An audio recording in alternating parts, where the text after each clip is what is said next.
comme tous les lundis soirs, votre émission Top Rugby, votre magazine dédié à l'Union Bordeaux-Bègles. On est revenu bien sûr sur la victoire de l'UBB face au Castres Olympique. On rappelle que le prochain match ce sera face à la section paloise le 21 novembre prochain. Mais on va faire un point sur la saison des espoirs, toujours en compagnie de Frédéric Garcia, le directeur du centre de formation de l'UBB. On va regarder tout de suite le classement de ce championnat d'espoirs Réchelle. On rappelle que l'UBB est champion de France en titre. Bon, vous êtes 5e, 7 points, une seule victoire. C'est vrai qu'on va le débriefer pour l'instant, ce bilan qui est pas trop bon pour l'instant. Ce début de saison pour l'UBB, c'est le Racing 92 qui domine le championnat. On vous rappelle que vous pourrez suivre bien sûr la saison des espoirs sur TV7 et notamment le prochain match. Quel bilan vous faites pour l'instant de ce début de saison, Frédéric ? Bon, évidemment que comptablement, c'est un bilan qui est insatisfaisant par rapport à ce que l'on avait envie de faire aussi. Mais voilà, écoute, on n'est pas encore mort dans cette poule-là. Il nous reste 4 matchs pour essayer de se qualifier pour le championnat de France, dans une formule un peu bizarre, avec une poule de 6 et des poules de 4 après. Mais voilà, on a reçu 2 fois, on a perdu 2 fois, on était un peu l'équipe à battre et sûrement qu'on n'était pas assez prêt pour ça. Mais les joueurs sont en formation, donc il faut qu'ils apprennent à tomber, à se relever. Gagner tous les week-ends, c'est sympa, mais ils veulent faire un métier où il y a des coups durs. Donc là, c'est des coups durs. Et donc, on attend de voir leur réaction et notre réaction à nous aussi, le staff, pour les aider à essayer d'aller chercher la qualification. Et justement, et comment on arrive à les aider ? Qu'est-ce que vous dites à ces joueurs pour les accompagner ? Il y a plusieurs choses. On fait un point sur leur niveau attendu, sur ce qu'ils sont capables de faire, sur ce qu'ils font réellement, l'auto-évaluation, voilà, essayer de les mettre en confiance, mais leur dire aussi qu'ils jouent dans un grand club et qu'on se doit de faire au mieux. Si c'est pas le cas, on leur dit. Voilà, je suis plutôt satisfait du dernier match qu'on a fait chez le premier au Racing, où même si on perd avec un point de bonus défensif, il me semble qu'on a fait le rugby qu'on a envie de faire. Justement, on voit des images en plus du match face au Racing en plus, donc c'était une défaite 30-27, mais bon, c'était ça. Il manque pas grand-chose, effectivement. Est-ce que c'est un contre-coup peut-être de la saison dernière aussi, du titre de champion c'est toujours les débuts difficiles, c'est toujours multifactoriel. Je pense qu'on s'est bien entraîné comme d'habitude, mais on avait un groupe un peu plus éclaté que d'habitude, avec pas mal de garçons qui étaient avec les grands, un peu de blessés aussi de la saison dernière, et puis des nouveaux à intégrer. Cette formule de championnat qui n'a pas permis aux premières années de prendre un peu le temps. On était de suite dans le vif du sujet avec 2 réceptions difficiles, le Racing et La Rochelle, et un déplacement à Brive. Voilà, ça a été l'apprentissage express pour certains. On le paye un peu, mais on fait tout pour essayer de récupérer ces points perdus. Le prochain match est important à La Rochelle, voire décisif. Pas trop mettre de pression. C'est dans 15 jours. Vous aurez toutes vos forces vives ou il y en a qui seront en sélection? C'est quoi le programme? Alors, les moins de 20 seront rentrés, les moins de 19 aussi. La première jouera vendredi contre Pau. Nous, on va essayer bien sûr de rattraper, ne serait-ce que La Rochelle est venue nous battre à la maison, et on va tout faire pour essayer de leur rendre la monnaie, évidemment. Et pour la qualif, si on ne gagne pas, évidemment que ça sera compliqué. Donc c'est un match très important, un match sous pression. Les jeunes joueurs ont besoin de ça aussi pour apprendre. Que vous pourriez bien sûr suivre sur TV7 cette rencontre face à La Rochelle. Est-ce que vous voyez aussi de votre œil d'expert des espoirs que aussi tous les clubs évoluent aussi, développent bien leurs jeunes? On voit beaucoup de jeunes en top 14, on les met directement au niveau, on sent que tout le monde prend un bon virage sur tous les clubs. Bon, on en a déjà parlé ici depuis 2 ou 3 saisons. Le rugby français va bien chez les jeunes, il me semble. On sort beaucoup de jeunes joueurs. La règle des GIF a bien sûr fait son œuvre, mais les managers d'équipe pro ont envie de faire jouer ces jeunes qui performent. Et on l'a dit tout à l'heure, ils ont un état d'esprit différent, ils sont prêts plus vite, surtout les 3 quarts d'ailleurs, et ils s'intègrent vite et ils amènent leur pétillant dans les équipes. Donc voilà, il me semble que la formation française va bien. Pour les avants, et on en parlera tout à l'heure, mais ça peut être bien aussi, on en parlait avec Jean-Baptiste Poux la dernière fois qu'il est venu, ça peut être bien aussi qu'il passe par la case Pro D2. Je ne sais pas si c'est quelque chose que vous développez aussi. Prêter un joueur en Pro D2, en première ligne, pour se faire les dents, comme on dit, ça peut être une bonne... Alors ça peut être une bonne idée, évidemment. Il faut que le joueur ait le niveau pour s'exprimer en Pro D2 aussi, parce qu'il ne faut pas qu'il soit en échec. Oui, que Pro D2 monte aussi un niveau. Donc il y a tout ça à évaluer. Évidemment, certains avants n'ont pas besoin. Marco Gadotti n'a pas eu besoin de faire trop longtemps en Pro D2, d'autres plus longtemps. Voilà, c'est à évaluer. Dans quel club on l'envoie, comment on travaille. Il me semble que Zach Afan travaille bien à Brive. S'il n'avait pas eu une blessure croisée, il aurait été déjà depuis une année à Brive. Voilà, c'est des choses qui peuvent se faire. Il faut bien choisir. Tous les profils de joueurs ne sont pas faits pour ça, mais oui, ça peut être intéressant, évidemment. Intéressant pour la suite des espoirs. Comme on l'a dit, ce sera le prochain match. Ce sera face à La Rochelle le 22 novembre au prochain. Un petit mot également des Lions. Hein, c'est en Elite 1. AXA Elite 1, on va regarder le classement des Lions qui avait battu Lille ce week-end 61-5 pour les Lions qui s'offrent une première victoire dans ce championnat d'Elite 1. 5 petits points. C'est vrai qu'il y a un peu de retard sur notamment Romagna ou le stade toulousain. Prochain match à domicile, ce sera face à Blagnac pour les filles de François Ratti. On va continuer à parler de top 14, Mathieu, avec notamment la section paloise donc, qui a battu l'équipe de Perpignan 27-23. On va écouter tout de suite la réaction de Sébastien Piccheroni, le manager de la section paloise. Alors attention, parce qu'on arrive à se sortir de ce piège, on arrive à se sortir de ce bourbier, et on arrive à gagner cette belle équipe. Donc je ne vais pas faire la gueule, hein. Je suis très content du résultat, je suis très heureux de notre clôture de bloc. Malgré tous les événements du match, on fait un match lucide, cohérent et précis. Ça me plaît beaucoup. Après, c'est un match dur. Je pense que le fait principal du match, il est surtout là. Il est d'abord d'être lucide et humble et de reconnaître que Perpignan a fait une grosse partie et que aujourd'hui, je pense que Perpignan a prouvé qu'elle était une grosse équipe de top 14. C'est un bilan à la hauteur de nos ambitions, mais malgré tout, c'est un bilan qui a pour moi un relief d'exigence qui doit nous renvoyer à une exigence bien supérieure. En tout cas, il est du même avis que vous, Sébastien Piccheroni, Frédéric Garcia, hein, sur l'équipe de Perpignan. C'est vrai que Pau a eu chaud, mais Pau est toujours là. Oui, alors c'est quand même l'équipe surprise de ce début de saison. Hein. Clairement, on ne voyait pas les Palois, même si ce n'est pas une surprise non plus, parce qu'il y a une construction dans la durée. Fredo, il connaît bien Sébastien Piccheroni. Il y a quand même un beau travail qui est fait, notamment au niveau des jeunes, hein, par la part de Sébastien Piccheroni, avec tout le territoire aussi. Il nous en avait parlé à chaque fois qu'il était venu dans nos différentes émissions sur TV7. C'est quand même l'équipe surprise de ce début de saison en top 14. Mais on voit que sur la fin, ça commence à tirer un peu pour les Palois. Il y a une défaite au Racing, alors qu'il y a des points perdus au pied un peu facilement. Ils auraient pu l'emporter. Et là, samedi, ils s'en sortent bien. Donc, il y a encore un petit peu de réussite, et tant mieux pour eux. Mais samedi, ils ont eu quand même très très chaud. Hein. D'ailleurs, Sébastien Piccheroni l'a dit, si l'USAP gagne au Hameau, je crois qu'il n'y a pas débat et que tout le monde se dit que c'était mérité. Donc, Pau, finalement, récolte un peu les fruits du travail de ses précédentes saisons. Et ça fait plaisir de les voir là parce que ça récompense aussi les jeunes, la formation, et puis un état d'esprit, une philosophie de jeu. Mais est-ce qu'ils seront capables, et ça sera tout l'enjeu du second bloc, est-ce qu'ils seront capables de maintenir ce rythme-là ? On aura un premier élément de réponse déjà avec leur match ici à Chamond. C'est vrai que la section paloise a beaucoup de jeunes, il lance beaucoup de jeunes qui performent, ces jeunes.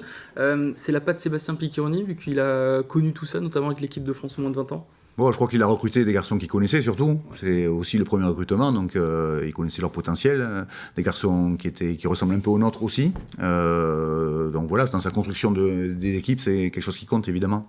Et c'est vrai que c'est ce qu'ils disent, hein. Il y a un peu un petit parallèle entre l'UBB et Pau, notamment sur sa ligne de 3/4, beaucoup de jeunes assez mobiles, notamment sur le jeu. Il nous reste quelques minutes, Mathieu, on va parler Pro D2 bien sûr, parce que la Pro D2 continue, hein. Il n'y a pas de trêve pour le championnat de Pro D2, vous avez l'habitude, les bons et les mauvais élèves, on va commencer avec les bons élèves de la Pro D2, voilà, on retrouve deux élèves qui étaient plutôt dans l'autre partie, au fond de la classe, finalement ils sont devant, c'est le club d'Angoulême et le Stade Montois, qui c'est les bons élèves de cette nouvelle journée. Oui, on va commencer par le SA15, qui avait connu un début de championnat un peu compliqué, quand même, et puis il y a eu cette victoire à Brive. On pourra parler de Brive après dans les mauvais élèves, mais il y a cette victoire à Brive. En tout cas, le SA15 est résilient. On n'est pas vraiment étonné non plus quand on connaît un peu cette équipe qui est habituée maintenant à gravir les échelons petit à petit. Bien, le SA15 est en train de finir fort, et effectivement la victoire à Brive leur a donné un petit plus de confiance quand même, qui va beaucoup leur servir. Et puis Mont-de-Marsan, rappelons-nous quand même où étaient les Montois il y a quelques semaines. Alors, est-ce que c'est plutôt la belle performance de Mont-de-Marsan ou Nevers qui a complètement coulé à pic ? 70 points pour une équipe comme Nevers à Mont-de-Marsan, qui est quand même pas un quart d'heure de la Pro D2. Bon, ça montre aussi que même en Pro D2, il y a encore des équipes, encore en début de saison, donc il y a encore des équipes qui se cherchent un petit peu, mais c'est quand même le bon élève du week-end. c'est quand même évidemment le Stade Montois, 70 points contre Nevers, c'est une performance quand même à marquer. Il faut les féliciter parce que c'est vrai qu'ils étaient beaucoup au fond de la classe. Depuis Oui, le début deux clubs de landais, saison, c'était un peu compliqué pour les Landais. Justement, il y a l'autre club landais reste au fond de la classe. Par contre, c'est Dax qui a perdu ce week-end mais qui a bien joué. à Agen. Et c'est Brive également, c'est les deux mauvais élèves de cette journée. Oui, bon, mais Dax, c'est pas parce qu'il y a Fredo, parce qu'il connaît bien la maison d'Aquoise aussi. Mais c'est le mauvais élève parce que c'est le 0 pointé. Néanmoins, sur leur match à Agen, ils ont fait plutôt une bonne performance. Ils avaient fait tourner. Donc je fais confiance à Vincent Etcheto pour bien cibler ses matchs. Il y en a un gros qui arrive là, à Carcassonne. Et je trouve que Dax progresse aussi petit à petit, sortie après sortie. Donc c'est le mauvais élève pour le 0 pointé à Agen. Et au vu de leurs prestations, ils auraient mérité mieux. Et puis Brive, Brive par contre, ça commence un peu à se compliquer. Les 40 points à Agen, la défaite à domicile contre le SA15, et là, 25 points encaissés, 3 points seulement marqués. C'est compliqué du côté de Brive, et il ne faudrait pas qu'il y ait du remue-ménage aussi en coulisses, parce que ce sont des clubs à gros budget en Pro D2, et aujourd'hui il faut que les résultats arrivent vite, parce que même en Pro D2 ça va vite, il y a des équipes qui cavalent devant, et il va falloir que Brive s'accroche très très rapidement. En tout cas, les signaux qui sont envoyés ne sont pas très bons pour les brivistes. Et Brive qui affrontera Mont-de-Marsan justement lors de la prochaine journée à Amédée Domenech. Merci Frédéric Garcia d'avoir été avec nous sur le plateau pour aborder tous ces sujets sport et bien sûr pro. Merci Mathieu également, on se retrouve la prochaine fois, surtout pour faire le grand débrief de France-Afrique du Sud, ce sera lundi prochain. Merci à toutes et à tous, passez une bonne soirée sur TV7.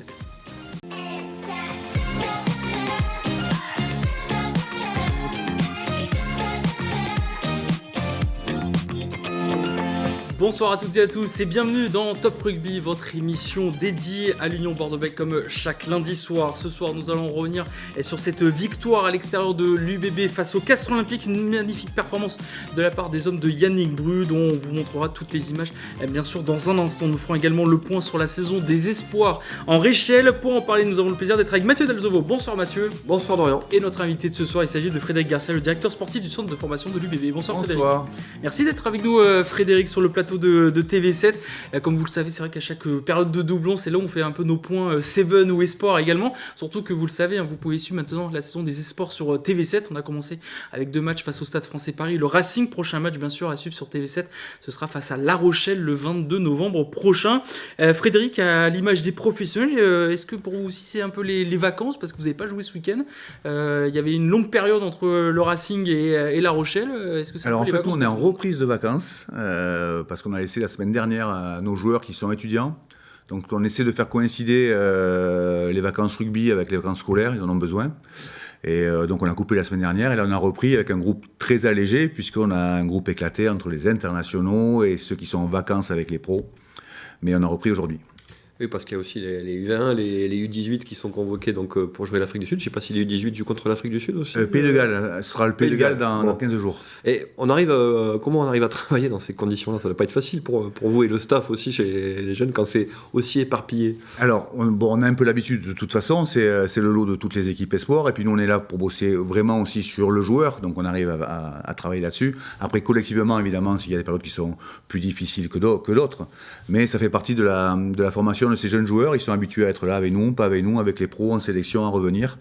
Voilà, il faut trouver un bon amalgame pour que ça fonctionne. Pour l'instant, c'est pas complètement le cas, mais sur la qualité de nos joueurs et sur la progression, on est assez satisfait quand même. On en parlera bien sûr en détail tout à l'heure, bien sûr des espoirs, mais on va avoir notre page bien sûr top 14 avec ce dernier match de ce long bloc de la 9e journée entre le Castres Olympique et l'UBB. C'est le résumé avec vous Mathieu. Et oui, match qu'on attendait après les 2 beaux succès, donc celui à Perpignan et la victoire la semaine dernière aussi contre Bayonne. Eh bien, il fallait confirmer, bien terminer le bloc.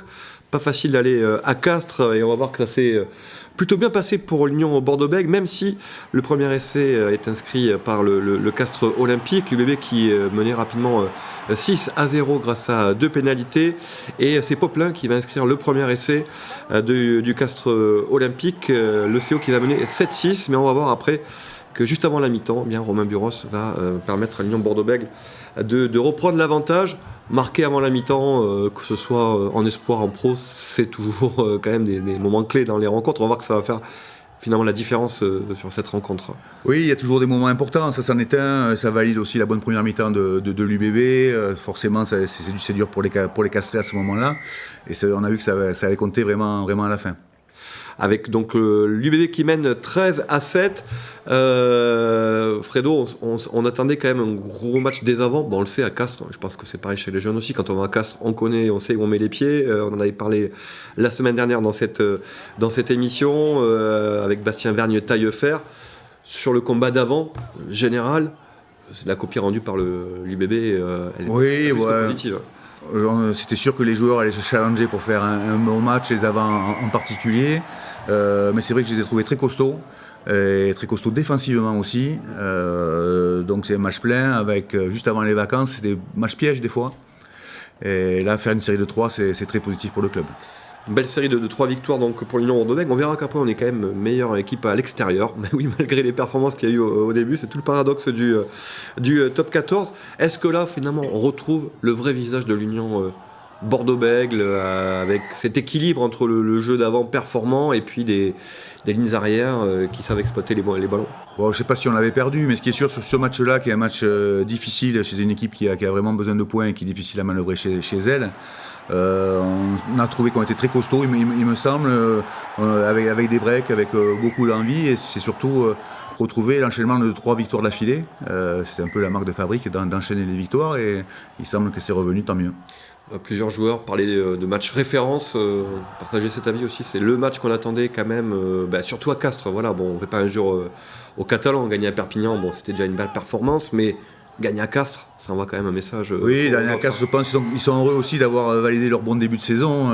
Il fallait gagner à Castres pour le valider, et c'est chose faite. Donc voilà, j'y reviens, et enchaîner 3 victoires, ça faisait un moment.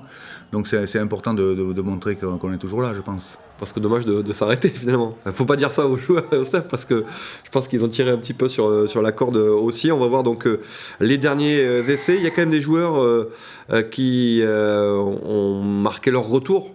Je pense à Big Ben, Tamei Funa, quand même. On voit que quand il est là aussi, ça fait la différence aussi. Oui, mais je pense qu'il rassure aussi. Il est là par son jeu, mais il rassure. Et puis il rassure dans les rotations. Et ça amène un joueur puissant de plus. Forcément qu'on doit être très heureux de le retrouver dans le groupe. Un gros match aussi de Marco Gazzotti, c'est lui qui va donner un ballon d'essai, je crois. Donc il y a quand même 4 essais de chaque côté, donc on ne s'est pas ennuyé dans cette rencontre à Castres. On voit effectivement les visages radieux de l'Union Bordeaux-Bègles. Ouais, gros match de Marco Gazzotti, qui a que 21 ans, on le rappelle, on en parlait tout à l'heure en antenne. Oui, Marco, c'est vraiment un jeune joueur, mais après... Il pourrait jouer avec vous en espoir. Il pourrait, s'il le souhaitait, mais il a d'autres choses à faire, et il les fait très bien, il a bien raison. Voilà, j'ai trouvé un match plein, un match où les équipes se sont rendues coup pour coup, et l'UBB s'est pas désuni, donc mérite cette victoire. Chassé croisé effectivement tout au long de la rencontre, mais à la fin, c'est l'Union Bordeaux-Bègles qui l'emporte 28-26. À noter le doublé de Nathanaël Huleux, l'ancien de la maison girondine qui a marqué un doublé pour le Castres Olympique. Justement, on va écouter une réaction d'après-match au micro de nos confrères de Canal+, celle d'Arthur Rothière, lui aussi qui est important dans ces périodes de doublons. Écoutez-le.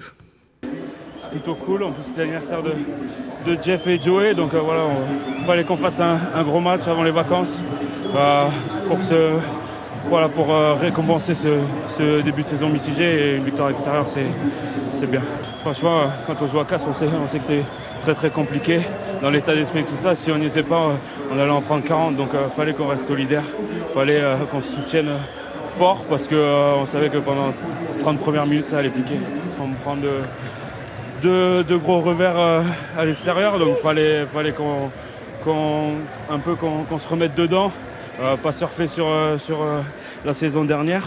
Voilà, c'est toujours dur de se remettre dans le bain, et enchaîner sur 3 victoires avant les vacances, c'est plutôt une belle chose. Voilà pour la réaction d'Arthur Rothière, c'est la fin donc d'un long bloc après cette 9e journée. Peu de surprises, hormis la victoire de l'UBB et clairement à l'extérieur. On va regarder justement les résultats de cette 9e journée de top 14. Victoire également de l'Aviron Bayonnais face à Montauban 49-7. La section paloise qui bat Perpignan sur sa pelouse du Hameau, et La Rochelle qui écrase le Racing 92-33-6. Au classement, vous le voyez, nos clubs de Nouvelle-Aquitaine, Mathieu, sont performants. Les 4 clubs sont dans le top 6. Alors peut-être faut en profiter quand même de voir voir que nos 4 clubs de Nouvelle-Aquitaine sont dans le top 6. Vous avez vu l'UBB qui est également sur le podium. L'UBB qui affrontera la section paloise vendredi soir, le 21 novembre à 21h. C'est parce qu'on, pareil, période de doublon, on ne joue pas en même temps que par exemple le France-Australie à 21h. Donc c'est pour ça que ce sera vendredi soir. Est-ce qu'il y a un résultat que vous retenez, hormis celle de l'UBB, de cette 9e journée? Peu de surprises, hormis les 2 victoires à l'extérieur de Bordeaux et Clermont. On voit que ça se resserre tout de même ce top 14. Hein. Oui, et puis peut-être qu'on peut noter quand même le point pris par Perpignan à Pau. Je pense que recevoir Perpignan maintenant, ça va être compliqué parce qu'ils sont dans le dur, mais ils s'accrochent vraiment. Et j'aimerais pas être les coachs qui préparent la venue de Perpignan parce que c'est une équipe qui va être en chasse de points. Et on a vu ce week-end que c'était pas simple à manœuvrer. On en parlera tout à l'heure pour Pau, mais les Palois ont eu vraiment chaud aux fesses, comme on dit, parce que l'USAP a effectivement sorti un gros match. Donc, on rappelle qu'il y a intéressant pour la suite. Changement de manager également du côté de Perpignan avec l'arrivée de Laurent Labitte notamment. Voilà pour ces résultats de cette 9e journée. C'est vrai que si on doit faire un bilan de ce premier bloc, Mathieu, il est plutôt correct finalement de l'UBB finalement. Pour l'Union Bordeaux-Bègles, il est correct, hormis quand même quelques sorties difficiles, on va dire, notamment dans la capitale où il y a des scores qui sont assez importants, qui ne reflètent pas vraiment le niveau de l'Union Bordeaux-Bègles et qui ont remis en question le staff. Et là, on peut en parler à Fredo aussi, parce que c'est tout le staff aussi. Je pense que la remise en question, elle est générale aussi. Yannick l'a dit, les staffs qui sont venus ici l'ont dit, les membres du staff il faut savoir se remettre en question aussi, surtout après une année, et là je fais un peu le parallèle avec les Espoirs aussi, où on a eu des beaux succès. Oui, sûrement. Aussi pour les pros. Le staff en a parlé, c'est ceux qui sont au cœur du truc. Ce qui est sûr, c'est que quand on regarde le top 14, on voit que beaucoup d'équipes ont dévissé à l'extérieur quand même. Ouais. C'est un peu nouveau. Et là, ça a l'air de se resserrer quand même. Donc voilà, c'était peut-être Bordeaux, mais c'était peut-être aussi le top 14 et les équipes qui ont eu un peu plus de mal à rentrer dans ce championnat et à avoir les standards qui sont les leurs. On rappelle que l'UBB est sur le podium, 6 victoires, dont 2 à l'extérieur pour 3 défaites, plus 34 en différence. Voilà, ce sont des stats assez intéressantes tout de même pour l'Union Bordeaux-Bègles. Est-ce que vous êtes du même avec Mathieu? C'est correct pour vous ce premier bloc pour l'UBB? Oui, on est sur le podium, le club va bien. Il faut demander à Yannick et à Laurent qui sont sûrement qui ont envie qu'on soit toujours plus haut. En tout cas, ça remonte la dynamique du club en ce moment, donc c'est toujours intéressant. UBB, meilleure équipe à l'extérieur. C'est vrai qu'il y a quelques semaines, on aurait du mal, on en sourit parce qu'après les défaites, les grosses défaites au Stade Français au Racing, on n'aurait jamais imaginé ça. C'est tout le paradoxe du top 14, c'est qu'en 2-3 journées, on peut inverser complètement les tendances. Oui, et puis il y a les équipes qui se déplacent et qui ne se déplacent pas. On voit qu'il y en a encore qui font des choix. Là, il semblerait qu'on n'en fasse pas, nous. Donc c'est pour ça qu'on soit là aussi. Voilà, le championnat a un peu de mal à se lancer dans les statistiques, mais les équipes se resserrent. Et je reviens sur Perpignan qui a dit qu'ils étaient encore là, quoi. Donc c'est toujours aussi intéressant. Pour le top 6 quand même, l'USAP, je ne mettrais pas un petit billet dessus, honnêtement. Il nous tarde déjà le 21 novembre prochain pour voir la suite de ce beau championnat du top 14, même s'il continuera un petit peu la semaine prochaine avec La Rochelle, qui jouera son match de retard face à Toulon. C'est vrai qu'on a pu le voir, l'UBB avait démarré cette saison avec beaucoup de blessés, beaucoup de jeunes ont été appelés en pro, notamment Larague ou encore Adrien Dro ou bien sûr Valentin Hutto. Qu'avez-vous pensé de leur prestation à ce niveau-là? Bon, on va parler de Valentin, je pense, qui est le plus jeune de tous, qui est arrivé de Massy l'an dernier, donc sans avoir d'étape en fait. Mais il est vite rentré dans la cellulite, évidemment, donc il était prêt à jouer et on lui a donné l'opportunité, il a saisi, donc c'est sûrement le plus surprenant. Après, pour Joseph ou Adrien, c'est des garçons qui sont aux portes de l'équipe de France au moins de 20 ou qui y sont depuis l'an dernier. À eux de confirmer qu'ils ont ce potentiel-là. Voilà, ils sont encore en stage avec les moins de 20 cette semaine. Adrien fait l'aller-retour. Voilà, nous on est très heureux dès qu'il y a des jeunes qui matchent et qui performent avec l'équipe première. C'est tout le rôle finalement de la formation, c'est d'alimenter effectivement l'équipe première et de voir des joueurs comme Nico de Porter ou autres poursuivre leur carrière à l'UBB et en équipe de France. On est quand même toujours un peu étonné de voir leur capacité d'intégration. Alors vous n'êtes pas étonné parce que vous les côtoyez au quotidien, mais Joseph Larac, c'est des postes exposés, les numéros 10. Ils ont toujours joué là presque, c'est dingue quand même. Parce qu'ils sont très bien intégrés avec la cellulite et les pros, et puis c'est des générations qui sont déterminées et qui savent ce qu'ils veulent faire, donc qui saisissent leur chance. Bien sûr, il y en a qui ont plus de travail que d'autres, avec plus de réussite que d'autres. mais c'est des générations qui... L'insouciance de la jeunesse. Un petit peu. Un petit peu. Dans tous les cas, on va en parler dans un instant, plus en détail de ces espoirs et notamment de ce début de saison de Réchel. On va juste faire une page de publicité. On revient juste après pour la suite de votre émission Top Rugby. À tout de suite.